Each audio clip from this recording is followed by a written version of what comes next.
the sub message of everything I talk about on stage or online is accountability. Mm, Hold yourself accountable. We can't blame government. We can't blame politics. We can't blame other people around us, family members. We have everything our ancestors dreamed of having. And so in a world like this, there aren't many excuses that could actually work for you to say, yeah, there's just nothing I can do. It's a difficult but beautiful truth when I say this. Nobody's coming to help you. Like, mm. don't assume anybody's coming to help. If they happen to come, awesome.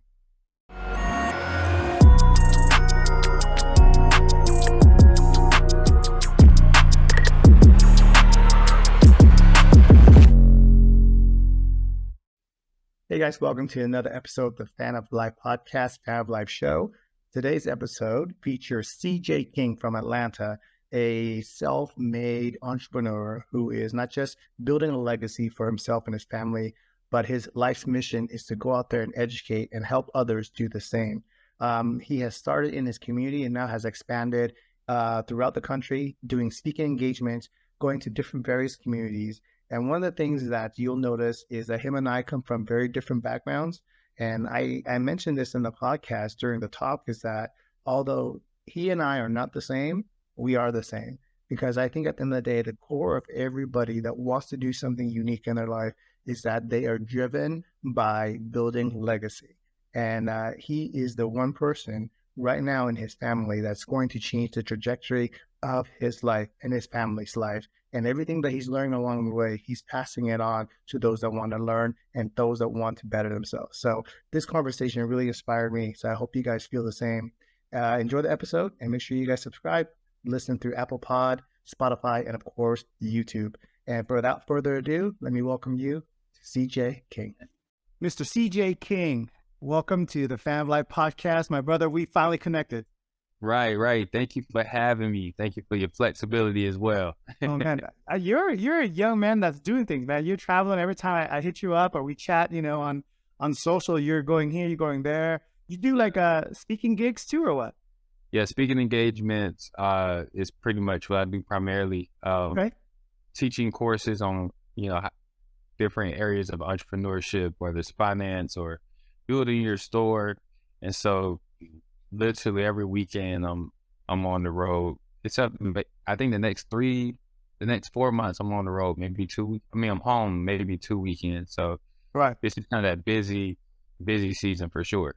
Wow. Well, and then home for you is Atlanta. Mm-hmm. Yep, Yeah. correct. So right now, if you guys are watching, CJ's doing me a favor by postponing his own dinner because it's dinner time over there, right? So I appreciate you, man. Right. Well, tell me a little bit about yourself. You said you go out and you try to educate on finances, entrepreneurship, and things of that nature. Has that always been ingrained in you, or how did you get into that niche? What kind of evolved? How did that happen for you? Yeah. So for me, what the simple message and reason behind it is I want to be for other people what I needed for myself. Mm, Uh, and so what I saw was a need for more people who look like me, or people who are around the same age as myself to be, or the same age I was then, to, let me know how they did it. You see a lot of gurus and uh-huh. different things online who say, hey, you can make $10,000 in 2 days. Yeah. And this is how you do it. You just find the product and you just sell it. And it's like, if it was that simple, I think we would all be in a lot better, Right.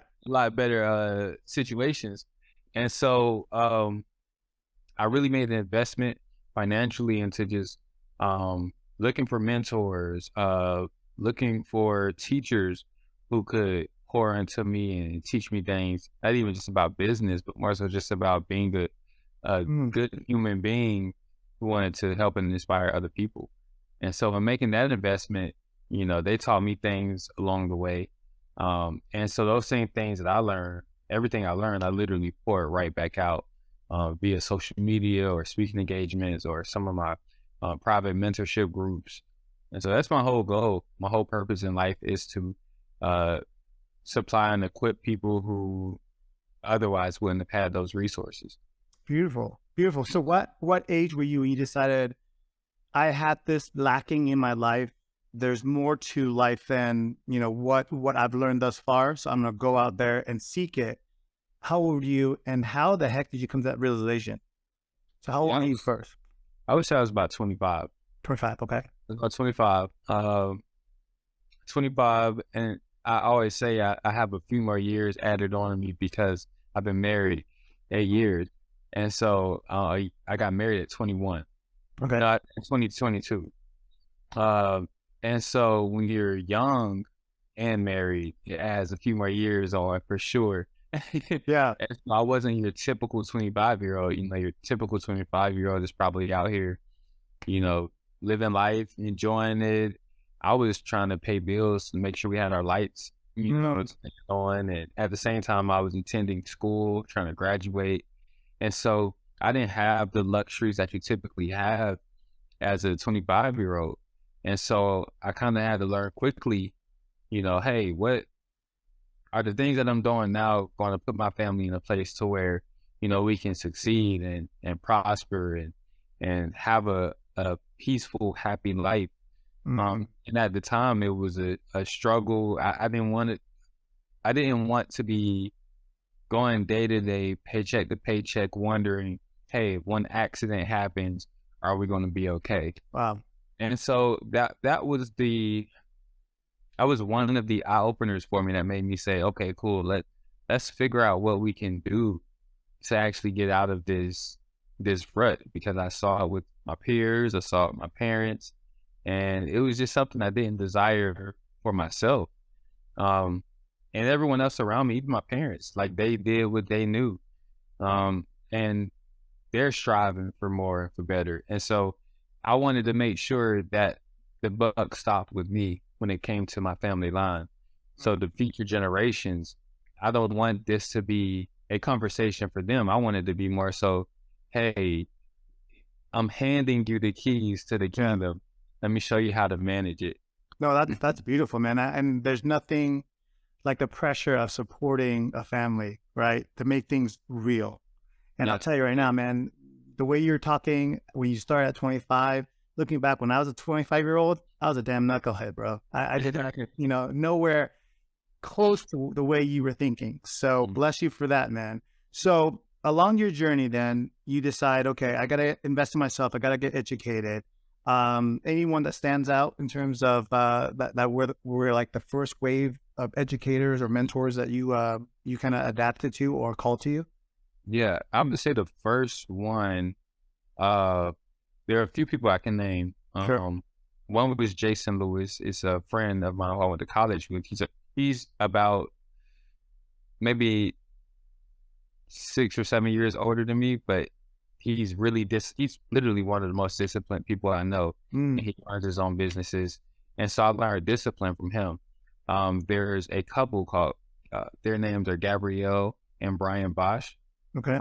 I invested with them. They're purpose coaches.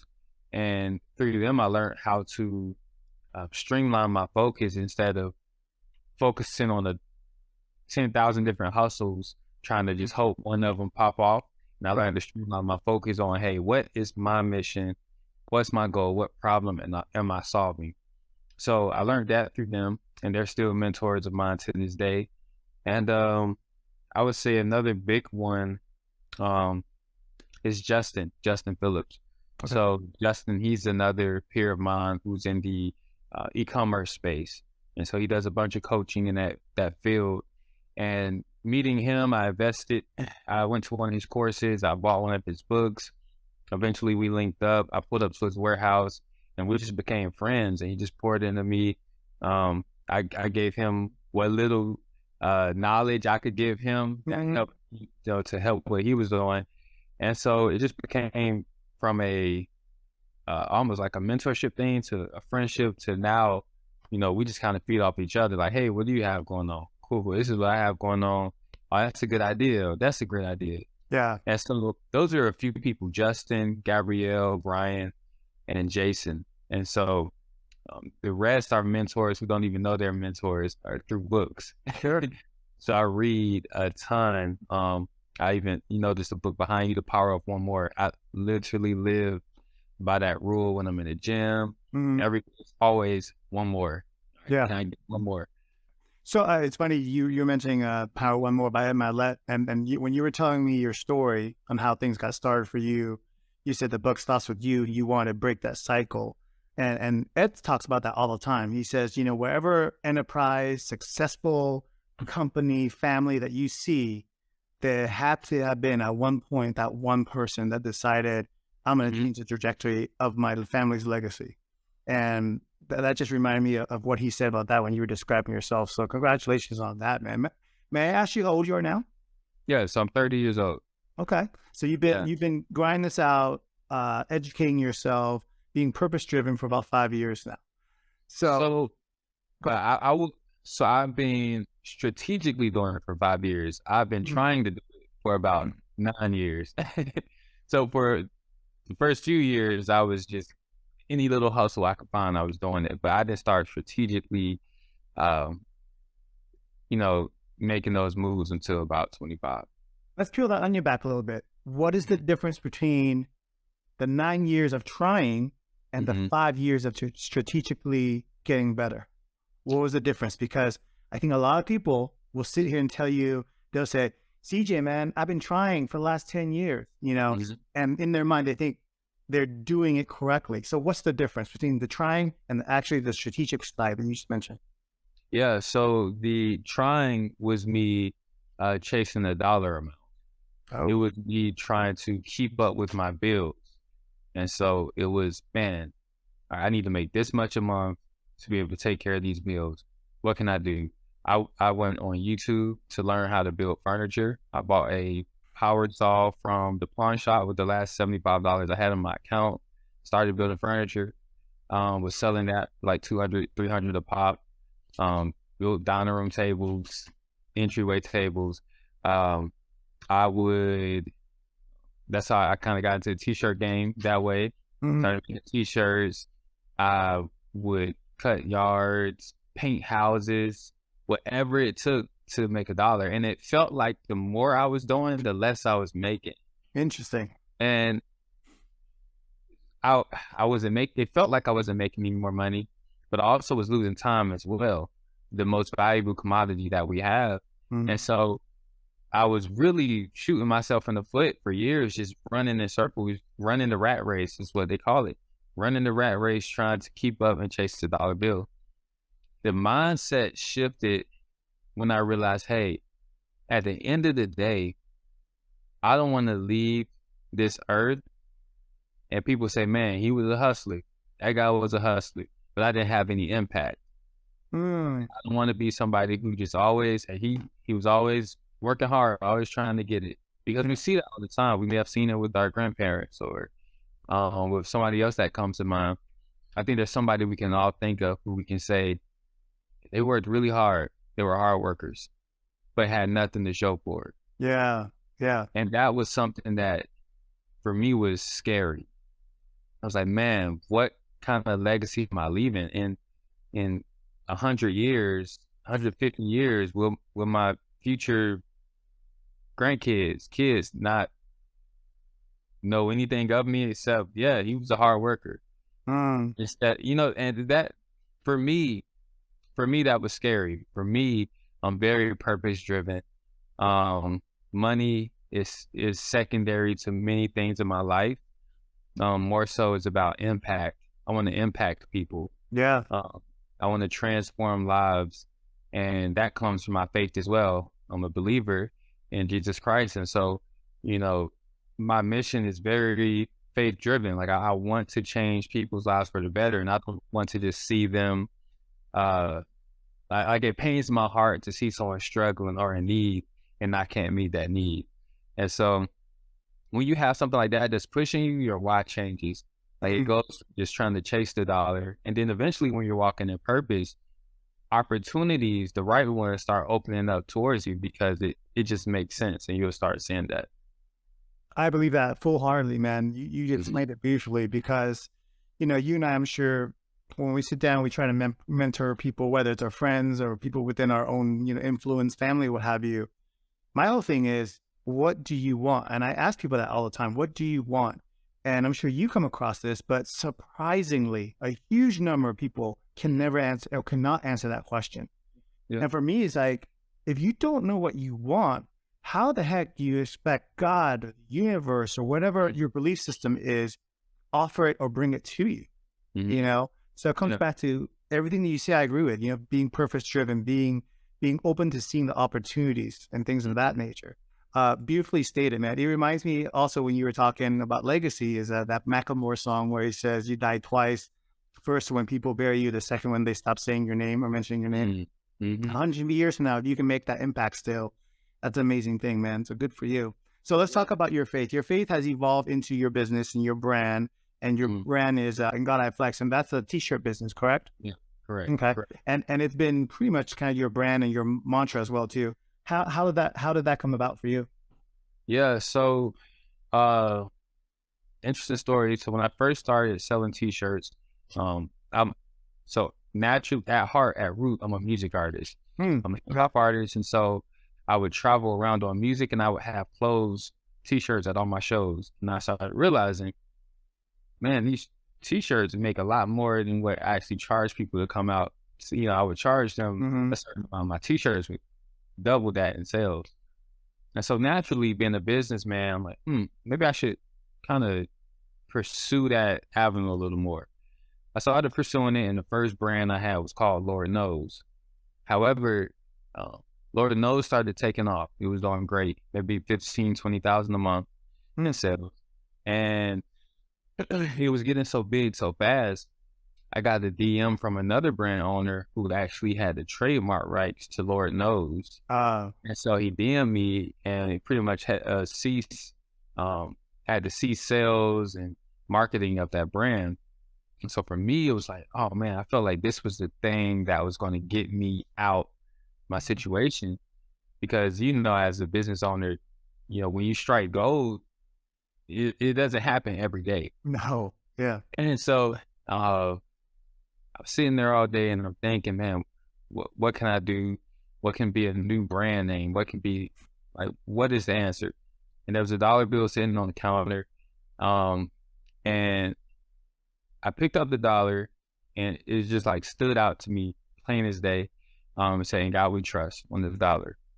And I was like, all right, I have to trust you in this situation.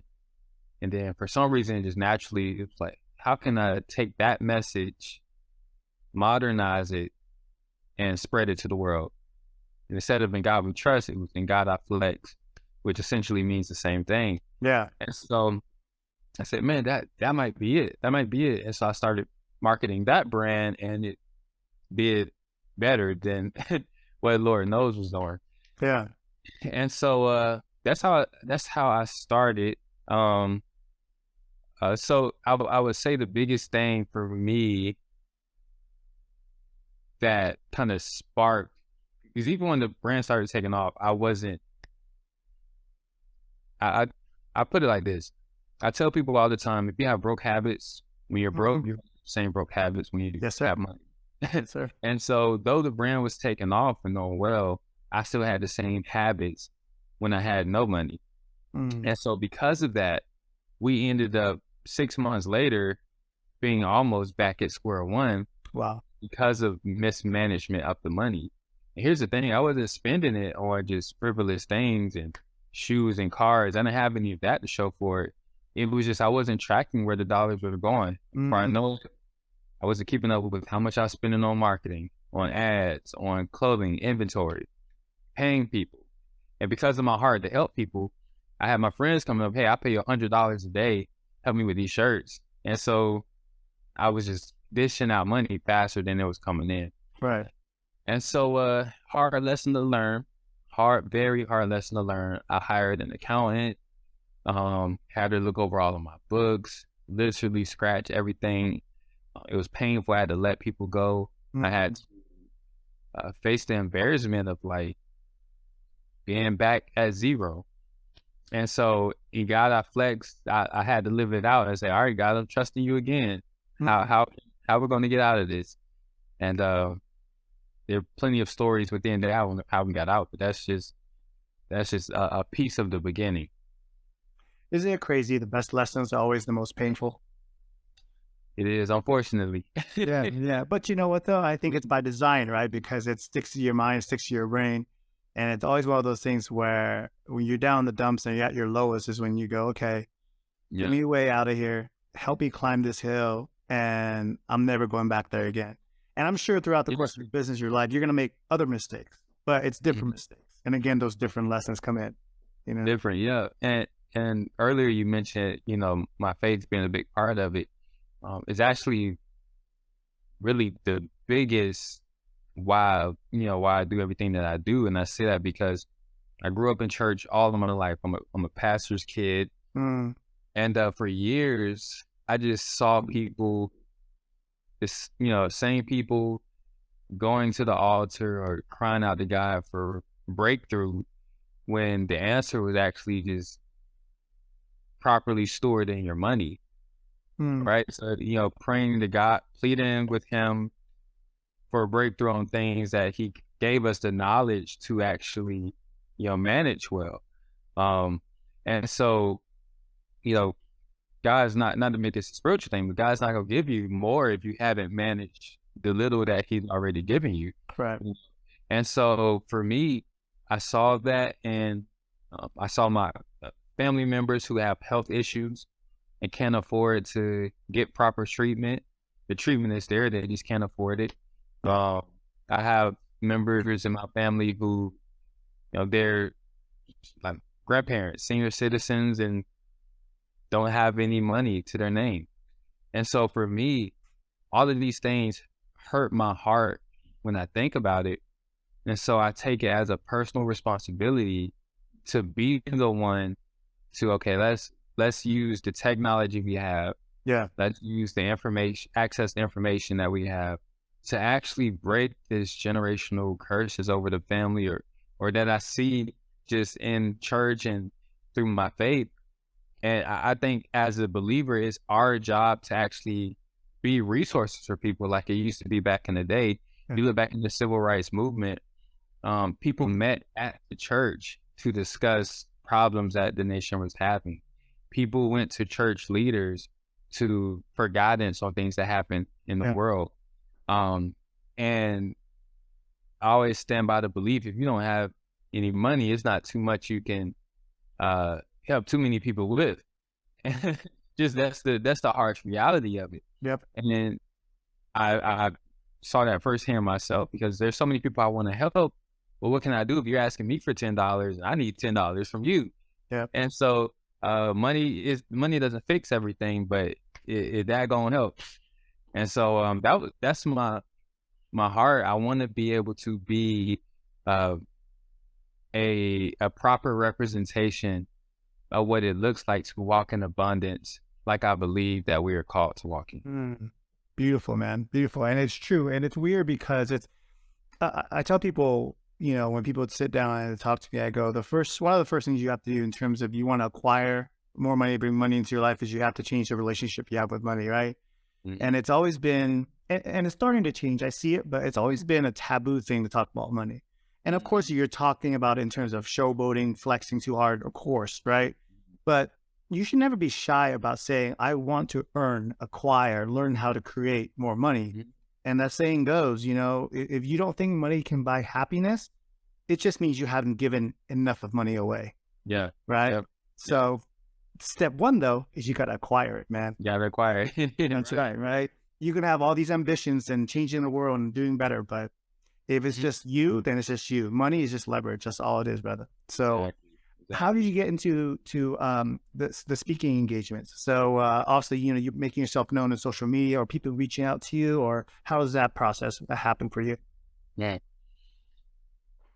Well, I started in college. Okay. Like I mentioned, I was a music artist, and eventually my school reached out to me and wanted me to be the official hip hop artist on campus, like for the school, and use it as a recruiting tool. So they offered me a full scholarship to do it. Wow. And so that was the first time this ever happened in my school history. I honestly don't know how many other schools have done that, but Yeah. it was an unheard of thing. They just wanted a tool to help increase diversity in the school as well. Mm-hmm. And so I was their method to try to make that happen. And so as a result, I ended up being a recruiter for the school. I would travel every weekend to different camps, high schools, conferences, just letting people know about the school. And that bled over into, I joined the speech forensics team on campus. And pretty much it's similar to debate, but we actually act out, important issues in society. Okay. So it is very dramatic. It's memorization. And so through that, I won nationals I competed against a kid from Notre Dame and won first place in the nation. And so when I did that, everyone was saying, "Hey, man, you have this really like natural gift of speaking." Mm-hmm. And so I knew that, but to see it manifest on a big stage like that, kind of the writing was on the wall. Yeah. And so after that, I started pursuing speaking engagements to actually teach people just what I knew. Just at first it was, faith-based engagement. I would go speak at churches for like young people, speak to them. And then as I grew more on the business side, I started speaking just about how to grow in business. After I'd seen some success, people go into your DMs or email you, Mm-hmm. booking and different things like that. And I started doing quite a bit of that. It happened really fast as the success came. And so it's just something that I do uh, as often as I can. Yeah. Eventually I want that to be my full-time thing. So Hey, man, you could be like one of my personal mentors. Been listening to him for years, Les Brown. You know what I'm saying? yeah, Les Brown 2.0, brother. You know what I mean? man, let's run this all. Love it. Love it. But I think that's what needs to happen. Look, so I'm a little bit older than you, not by much, only like 16 years, a decade and a half, right? And at times, I have to admit, man, the old man in me comes out. I go, gosh, what is this next generation, this next wave of kids? I don't want to call them kids. Next wave of adults are going to be like. And guys like you and gals like you really inspire you, man. And I can learn from people of all walks of life. But to hear your mission and you discovering at a young age and you're passionately following it through, it's heavily inspiring. And we need people like that. And that's why I reached out to you. One of the things I heard you say that really was cool was you said, I don't negotiate with myself. Mhm. I don't know if you remember when you said it, but I heard it on one of your streams or one of your podcasts that you did. If you can recall, elaborate on that a little bit. What is your philosophy behind that you do not negotiate with yourself? Yeah. So for a long time, I had this fake it till you make it mentality. Okay. So pretending to have the confidence to approach certain situations, or I just always wanted to look like I had it figured out. And after a while, I grew to learn that that was because not just that I was lacking confidence, but I was lacking confidence in myself. And that sounds like a generic statement, but what I mean when I say that is I had let myself down too many times for my inner consciousness to have faith in what I said I was going to do. So if you're lacking confidence and trust in yourself, how can exude that to everyone else to really believe that you're capable of what you say you're capable of? Right. And so to break that down into practical terms, if you say, hey, I'm going to eat right for the rest of this week, and on day one, drop the ball, what you may think is just, man, I messed up, I'll try again later. But what has happened is subconsciously, you trained your mind to know, I don't need to fully commit or look for opportunities to make this happen because this is not a likely reward, not a likely outcome. If you consistently let yourself fail yourself, it learns, hey, this is the outcome of when I tell myself I'm gonna do something, it's likely I'm not gonna do it. Yeah. Yeah. And so if you can't confidently tell yourself that, you can't confidently tell anybody else what you're going to do. As much as you want to believe it, it's not going to happen. So what I had to start doing was holding myself accountable. Like if I say I'm going to get up at 6 a.m. and work out, I refuse to let myself wake up and say, man, maybe just 10 more minutes, 10 more minutes, I'm going to relax. Yeah. It just, what happens when you actually follow through on it, it's a reward to your body. It's a rewarding system because you're like, man, that's the first win of the day. Yes. I actually followed through on that. Then you do it the next day. And by the end of day 5, your body is used to, man, I actually like the way this feels when I follow through. Yep. Because it feels good when we follow through with our word. And so when you have that confidence in yourself, now that exudes out to other people, because your subconscious trusts you. You trust yourself to do what you're going to do.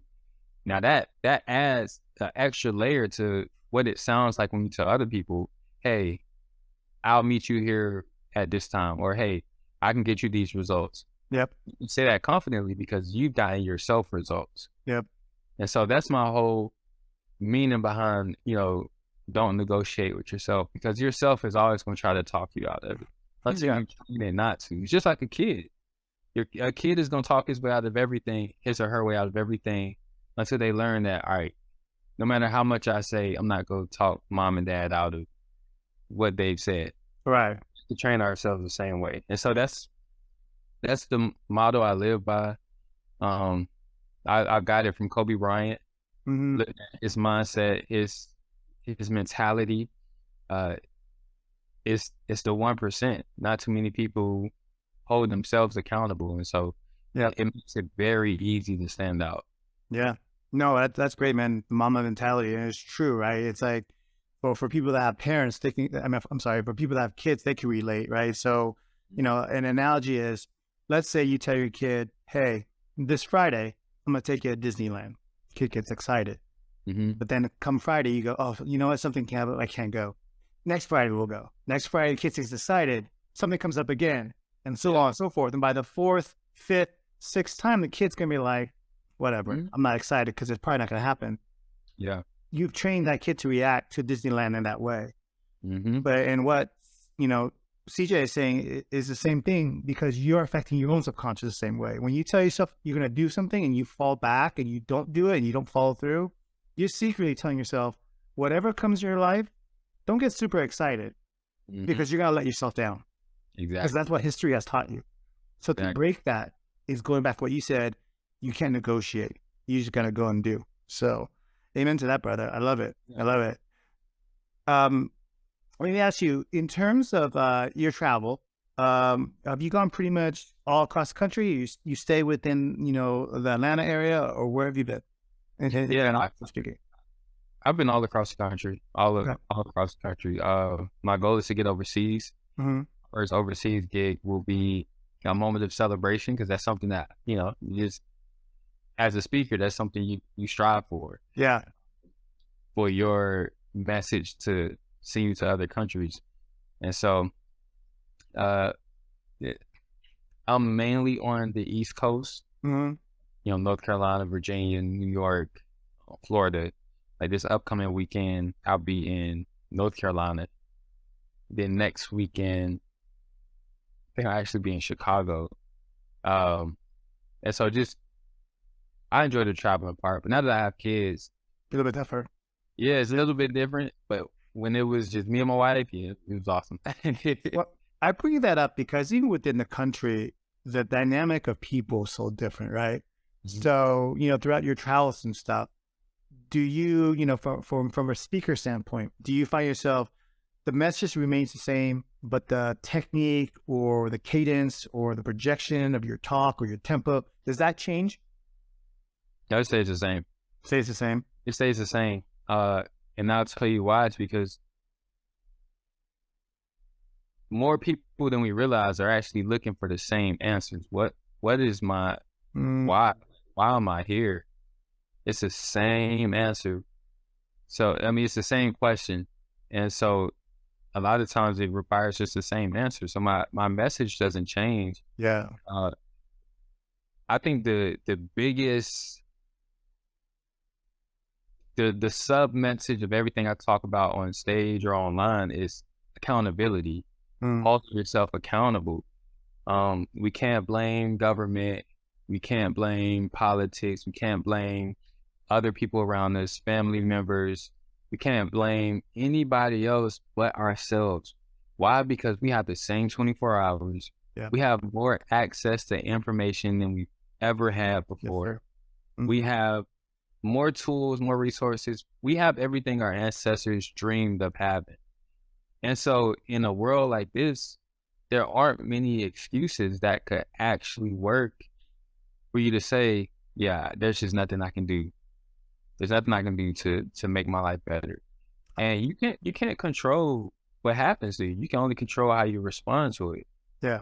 And so I refuse to respond and allow negativity or doubt to run my life or what this person did run my life. Like my wife will tell you, if there's a situation, let's say with another group of people, and she may want to talk about it, like, hey, did you see what such and such did? Mhm. Most times I'm like, no, I don't even want to, Yeah. because I know my mind wants to go there because I may be frustrated Mm-hmm. and I may enjoy the gossip part of it because naturally we just want to complain sometimes. Yeah. Yeah. So if I go there, that's energy that I just don't have and can't afford to put there. Yeah. It needs me to find a solution. So the message doesn't change. I just think everyone kind of needs that harsh love sometimes. Yeah. I don't talk about it in a harsh way, but more so in the way of, I hear why you're saying it can't happen, Mhm. but it can. It really can. Yeah.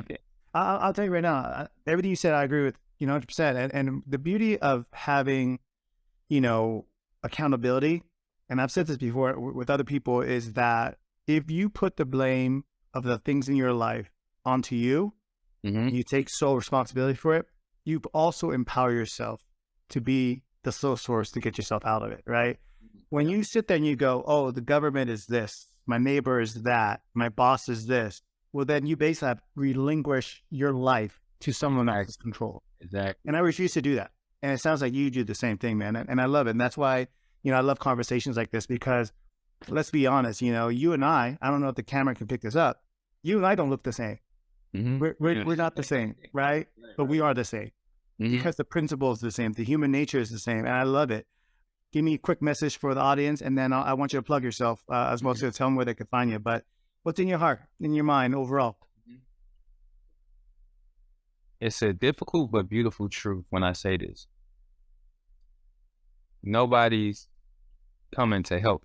Mhm. Like, don't assume anybody's coming to help. If they happen to come, awesome.